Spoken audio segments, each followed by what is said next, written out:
Mark today.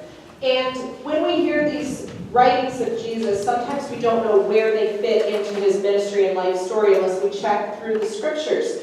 So Jesus is speaking about the greatest commandment, about loving God and about loving neighbor. This is after he has entered on Palm Sunday. This is after his triumphal entry, but before the crucifixion. So this is probably Tuesday of that week. He's come in on Monday. He's going to be crucified on Friday. This is Tuesday. And on Tuesday, he is in intense debate. He came in and he is speaking his understanding, which is quite personal, of God and of scriptures and of what is important. And so he has debates with Sadducees, Pharisees, and Herodians. As any debate does, especially in the temple, he gathers a large crowd.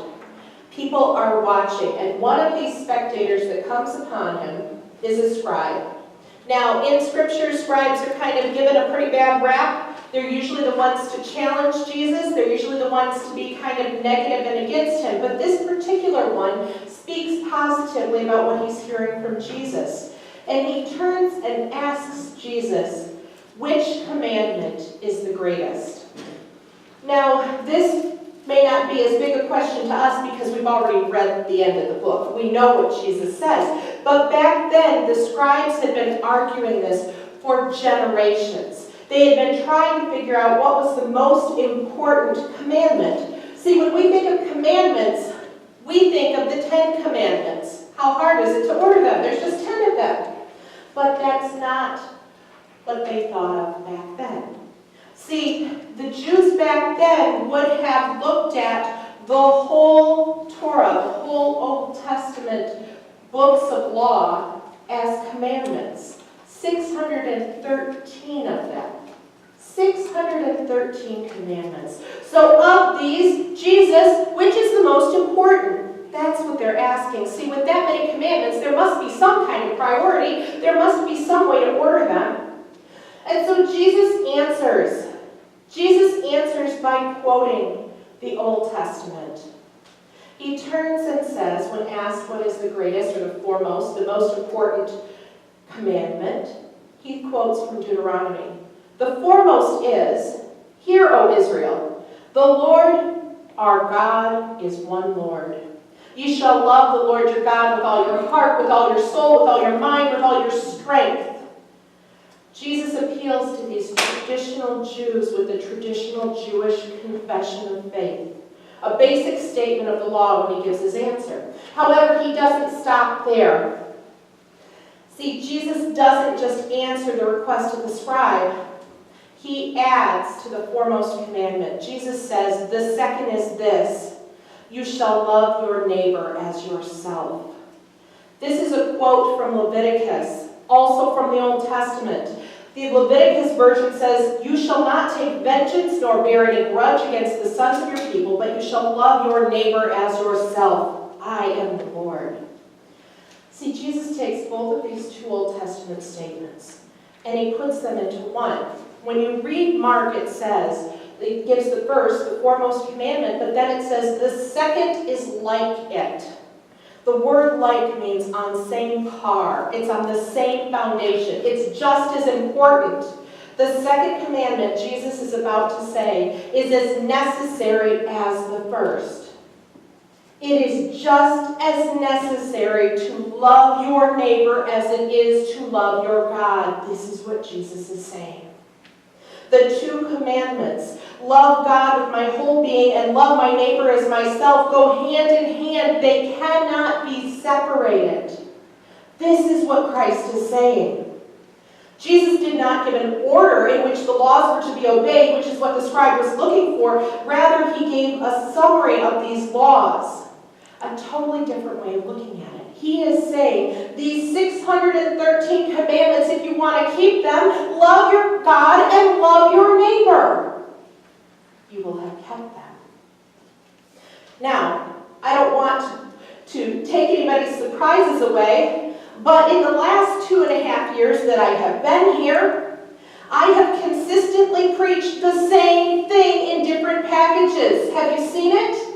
Love God, love neighbor. Love God and love neighbor. Love God because you love your neighbor. Love your neighbor because you love God. Love God or your neighbor. Love God and your neighbor. Have you heard it every week? You should walk out and hear, love God and or love your neighbor. And I'm going to preach it again next week. This is what I preach because this is what Jesus preached. A follower of Jesus can never love God and hate his neighbor. We are called to this twofold response that Jesus gave us. He showed us just how interrelated and inseparable these two commandments are. To truly love God, we must love people.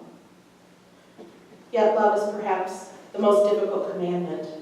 Impossible to do without God's enabling grace. I mean, let's be real honest. In our best days, we want to obey Jesus' command, but if we are honest, there are some people that are easier to love than others. There just are. Maybe they require less sacrifice. Maybe they love us back. Maybe they caught us on a good day, but some days it's easier to love than others. But we don't get to choose our neighbor. We are called to take the neighbor that God gives us, and we are called to love them. Because Jesus says, love your neighbor. No exceptions. Love your neighbor. Some have said this passage is the entire Scripture. Love God and love your neighbor. The rest of the Bible is just commentary on how to do that. Love God and love your neighbor. When Jesus calls us to love God, he uses the word agape love. That is the love of which God uses to love us. So we are not only called to love our neighbor, we are called to love our neighbor to the level that God loves us. See, this is the plan. The plan is God loves us. His love pours into us, his agape love, and out of us pours his love to our neighbor. This system has absolutely nothing to do with us and absolutely nothing to do with our neighbor. It has everything to do with our God. We are to love from the love in which we have been given. We love our neighbor because of God. Throughout his ministry, Jesus showed his followers who we should love and how we should love. He shows us what it means to love our neighbor. This is a love that involves giving of yourself in unexpected, revolutionary, boundary-breaking ways, because that's the way that Jesus loved. He didn't just love people that were like him. He didn't love people that were comfortable. He loved everyone. And the love that he calls us to is an active concern for our neighbor's well-being, which does not depend on the actions of our neighbor. How kind they are, what they have done. We are called not to let differences determine our attitudes towards our neighbors. We are called to love them. See, in the kingdom of God, each human being is infinitely valuable. Everyone has equal worth in the kingdom of God. Therefore, Jesus tells us, love your neighbor, no exceptions. Now this week, oh so timely, circulating on Facebook, there has been a meme that has been going around and has been showing up on the Facebook pages of my parishioners in the other church and in this very church. How timely. This is what it says on Facebook this week. I think we forget that when Jesus said, love your neighbor, he meant your Democrat, Republican, gay, black, Muslim, Asian, person you're mad at, waitress or waiter, homeless, your ex, your atheist, addict, immigrant neighbor. God loves everyone, not just those who you get along with. Great theology on Facebook this week. Love your neighbor, no exceptions. Now, this week, I dug in deep to the story that came out on the news last Saturday. Last Saturday, on the Jewish Sabbath, a week ago, a gunman killed 11 worshipers in the Pittsburgh Tree of Life Synagogue in what's being called the deadliest attack of Jewish people in American history. It struck at the heart of Pittsburgh's Jewish community, the neighborhood of Squirrel Hill. It's the home of 30% of the Pittsburgh city's Jewish population, but 50% of the Jewish children in that entire city live in this Squirrel Hill neighborhood. Some went to synagogue that day to celebrate a baby naming ceremony. A baby naming ceremony is similar to when we do a baptism. Bring your infant forward, have your friends and family there. That was going on that morning. Some people went to pray, some people went to be with their friends, the same reasons we go to church. They were at synagogue that morning. They were all gathered in a sacred space in holy time, and a gunman opened fire at the church. The suspect reportedly shouted, "All Jews must die." He allegedly was yelling destructive things as he was opening fire. During this attack, he continually shouted these statements, even in a gunfight with the police, when he told the officer, "I just want to kill Jews." Following his horrifying massacre at the synagogue, the alleged gunman was taken to Allegheny General Hospital to be treated for injuries that he suffered in this gunfight with the police. And in the emergency room, when he arrived, he continued shouting, "I want to kill all the Jews." If only he knew then the identity of the team that took care of him and was keeping him alive. At least 3 of the doctors and nurses that he was screaming at were Jewish. Love your neighbor. No exceptions. The hospital's president, Dr. Jeffrey Cohen, is a member of the Tree of Life Synagogue. Cohen spoke about the complex role of helping him, this person that attacked his very own religious community. And his testimony is powerful. Dr. Cohen said, "We're here to take care of sick people. We're not here to judge you. We're here to take care of people that need our help." Cohen went to see how the alleged gunman was feeling and made sure he was receiving the care he needed. He went up to look in his eyes and make sure that he was being cared for, even in a way that was not afforded to the people that Cohen knew personally. An FBI agent in charge understood that Cohen had a relationship with the victims, and he said, "I don't know how you did that, and I don't know if I could have." Cohen knew, love your neighbor, no exceptions. This Jewish doctor looked into the eyes of the man who had killed 11 people in his own synagogue, where his mother-in-law attended services, where he lived so close to that synagogue that he heard the shots and the police while it was going on. Love your neighbor, no exceptions. Now, in my household, we have a Steelers fan. David is a Steelers fan. This is not a good point for my husband, who is a Lions fan, but David is a Steelers fan. And David came out on Sunday afternoon and he said, "Mom, look at this. Here's what a secular organization did in response to this." The Steelers came out and said, "On behalf of the entire Steelers organization, we offer our support and condolences to the families of the attack on peaceful citizens worshiping at the Tree of Life Synagogue. Our hearts are heavy, but we must stand against anti-Semitism and hate crimes of any nature and come together to persevere our values in our community. With that in mind, we'll ask everyone to join in a moment of silence and prayer prior to our game this afternoon." Says secular people. But after their 33-18 win, thank you very much, out comes wide receiver Ryan Schweitzer, who walks out to an interview wearing a shirt, and across it said, "Love thy neighbor," and listed everyone that we are called to love. And he said, "I felt like today, with the media we get and the platform we have, there was no more important time than now to express what I believe, to shine a light on the hate and the random acts of violence that are going on in our world today." Because he knew as a Christian that we are called to love our neighbor, no exceptions.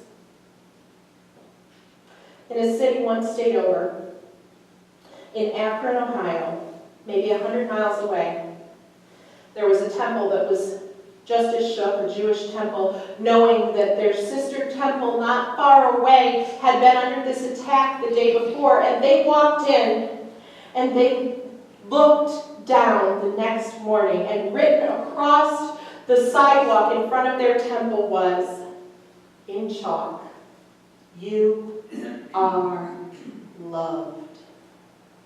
The card that was left was from an ecumenical faith organization, not Jews, other people of faith that understood that we need to reach out to people of faith when they are under persecution and remind them that we love our neighbors, no exceptions. And though I would love this next spotlight to have been a spotlight of Christians, it's not. It's a spotlight of faith, but it's a spotlight of Muslims. In response to this, Muslims Unite for Pittsburgh Synagogue raised more than $200,000 in crowdfunding to support the victims of a Jewish shooting because they said they understood what it's like to be under persecution from their faith. They said, "We wish to respond to evil with good as our faith instructs us and send a powerful message of compassion through action." The Islamic Center of Pittsburgh said, "The Pittsburgh community is our family. What happens to one of us is felt by us all." And so even across faith lines, love your neighbor, no exceptions. The response to this from our United Methodist bishop, the bishop over that area, Cynthia Moore Kokoy, said in response to the shooting, "As you pray, I urge you not to suggest to God what you want God to do to bring about change, but rather I urge you to listen to God so that God can reveal to you what to say and what to do in order to provide comfort for our Jewish sisters and brothers, the first responders, and all for whom this tragedy reignites previous trauma. Later, our prayers should turn to what God is calling us to do to help ensure that persons of all faith traditions feel sanctuary in their places of worship. Later, our prayers should turn to what God is calling us to do to stop hatred of all kinds. Because, church, we must love our neighbor, no exceptions. Therefore, we speak against hate." The United Methodist Women,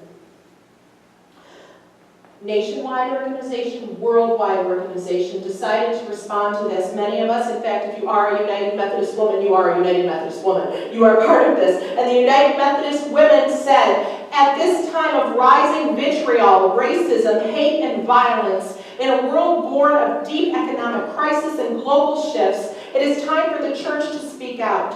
If we do not, God will be appalled.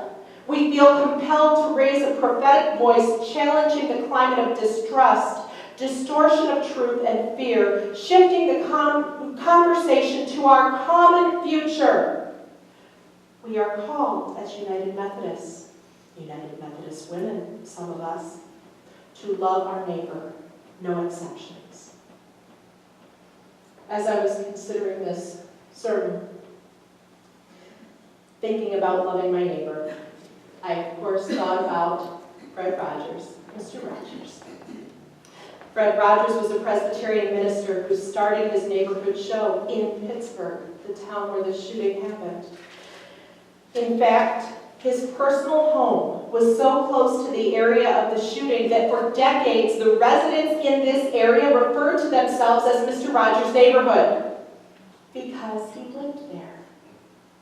And I learned the theme song from Mr. Rogers' Neighborhood early on when I was a little girl. It's a beautiful day in the neighborhood, a beautiful day for a neighbor. Would you be mine? Could you be mine? Please won't you be my neighbor? It makes me think that in the aftermath of this massacre at the synagogue, perhaps the most urgent question the world needs to hear from the church is something like this: won't you be my neighbor? Won't you be my neighbor so that together we might find a way of valuing one another? Won't you be my neighbor so that together we might stubbornly resist the temptation to fear one another because of our differences. Won't you be my neighbor so that the love of Jesus drowns out hate? See, the way of Jesus is always about the love of God, shaking up the order of things to such an extent that cultural adversaries begin to see one another as neighbors instead of enemies. The way of Jesus is where people are so inwardly reconfigured by the love of Christ that they stubbornly refuse to see differences as a reason to mistreat or kill one another. This is the worldview where we find Jesus' message. In this world, where differences fuel the kind of hatred that inspires people to kill one another, maybe the most important thing the church can do is to produce disciples who have allowed Jesus to write a new story in their hearts about how to treat people who are different from us. And in this new story, led by Jesus, hatred gives way to loving our neighbors. No exception.